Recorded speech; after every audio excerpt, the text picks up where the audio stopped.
Hi guys, and welcome back. You may notice that we've got a different background today. Yeah, we're in a camper van today. We're on day one of our mini road trip around the Lake District and southwest Scotland. Yeah, it's the first time we've decided to come in the camper van since we started our YouTube channel. Yeah, so we thought you might like to come along with us for a bit of different content. We do love being away in the camper van, don't we? Yeah, we spend quite a lot of time in the camper van, to be honest. We do. We're generally over in warmer climes. We like to spend the winter in the camper van in Spain. Yeah, or anywhere else that's warm. Warmer than anywhere England. else that's warm. Warm and dry. Yeah. However, with the weather being so fabulous in the UK at the minute, it's a pleasure to be out and about.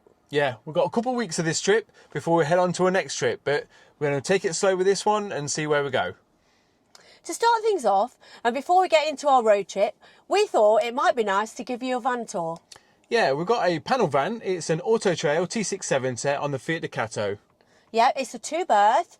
It does have a fixed shower and toilet facilities in there, so that's great. Which keeps it suitable for travelling long term and short term. We love it, don't we? We do, yeah. We've done all sorts of travelling in this, from Switzerland all the way down to Spain.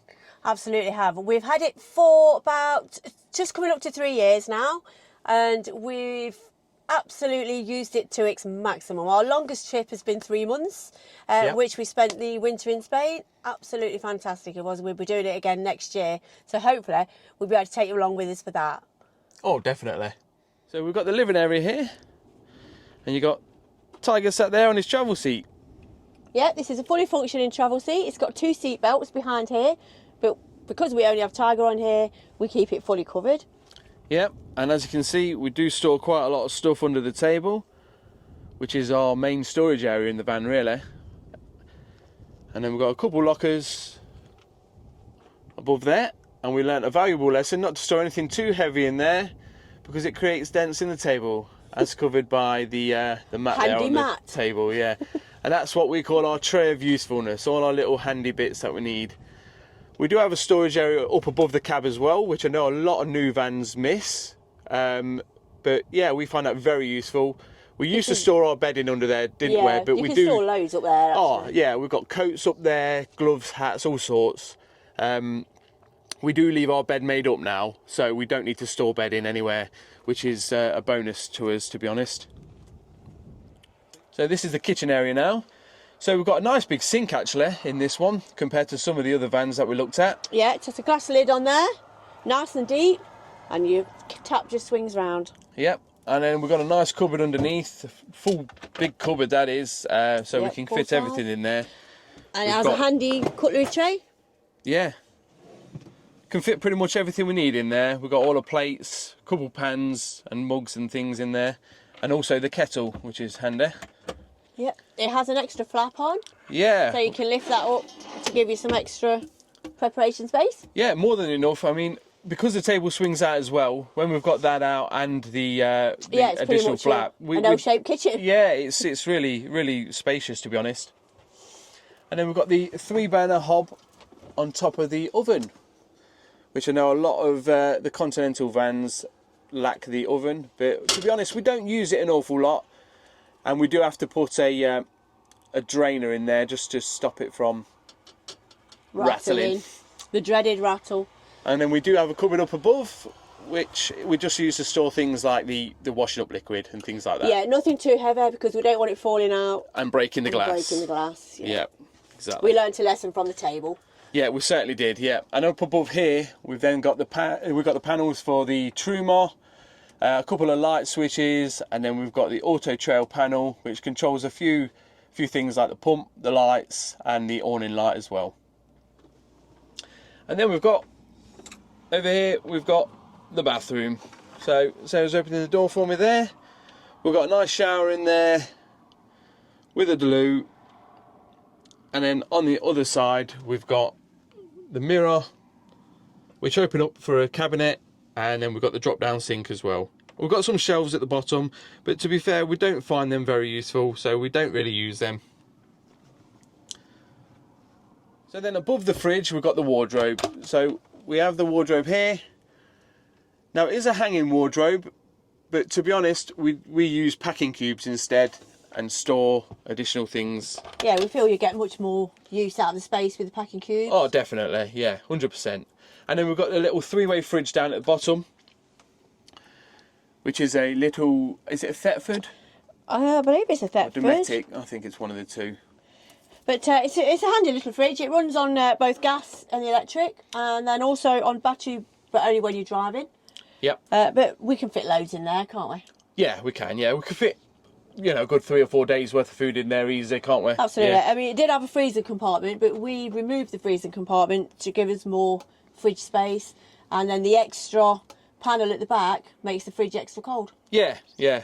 It definitely seems to be the best way for us, because we just didn't have that many freezer things, and we found the freezer weren't that effective anyway, especially when it was quite warm outside. So Yeah. got the bed area at the back, obviously, with a couple of cupboards there, and we've got the TV as well. We put the TV in ourselves, and we put the curtain pole in as well, and that just makes it so I'm not up against the cold plastic. But yeah, this is obviously a living room area as well, but we just leave the bed made up, as I said before. Saves us having to store the bed in, and also saves us having to make the bed up every single night, especially when you're away for long periods. It's not It's a bit of an unnecessary faff, isn't it? It is, yeah. So we've got the 6-speed manual box in this with cruise control and air conditioning. We do have the rear view camera as well, which also works as a reversing camera. And we do have an XZent head unit, but we don't really use that. We prefer to just put our phones in the top there. But yeah, we do have the gas gauge down here. That's for our underslung gas tank. And we've got the light there. That just shows us if the step's left out as we pull off. But overall, it's quite a nice cab area, to be honest. And then we've got our little RNLI guys in the window there. So we tried to go for as much off-grid as we could in this van. So we went for a 175 watt solar panel with a lithium battery, 110 amp hour lithium battery. Yeah, and we never struggle for power on that, do we? No, not at all. We do have a bit of a backup in the EcoFlow Delta 2 that we bought. That one mainly for Sarah's hairdryer, though, to be honest. The most important thing in the van. Yeah. But yeah, it's an ideal backup as well, just in case something does happen. Yeah, and I mean, we can charge our phones on that and they barely scratch the surface of it. Yeah. But if you've got the weather, we have USB chargers which can plug into the van itself, and they charge our phones overnight, don't they? Yeah, and to be honest, we really don't struggle for power at all in this van. Even if we're sat still for 4 or 5 days, we seem to be okay. We do go easy on it. We don't abuse it. So I think that's the best way to be when you're trying to be off grid. Yeah, and the solar panel seems to do a good job of charging, even when there's not bright sun. Yeah, we still get a bit of charge. Yeah, we very, very rarely drop below about 80% really. Yeah, and I mean, we were in Spain during the winter this year for full 3 months. Yeah. And we actually only went on a campsite for 5 nights. Yeah, and that was mainly just to explore Benidorm while we were there, just to get a feel of the area, wasn't it, really? Because you can't really park very well around Benidorm, and some of the other bigger cities, some of them are not so safe to park, so we decided to go for a campsite there. Yeah, I mean, I think if we'd have felt safer in Benidorm leaving the van anywhere, we wouldn't have really bothered. But it was just purely security reason. But it was relaxing. It was 5 days of relaxing. Yeah, we did enjoy no worry. it. Yeah. It was one of those things that we didn't think we'd like, but we did. Yeah. But yeah, we certainly didn't feel the need to do it for power's sake. We've never had any bother. And this is the van done up for night time. Ready for bed. And we decided to go for these blinds over the Remus blinds because they offer a bit more insulation and obviously a fraction of the cost. Thanks for watching our van tour video. We hope you found it interesting, and we gave you a bit of an insight into what it's like to travel in a camper van. Yeah, so why not come along and join us on our trip around the Lake District and southwest Scotland. Yeah, and please don't forget to like and subscribe. It really helps our channel grow, and it will help you keep up to date with all our videos. Yeah, thank you. Bye. Bye.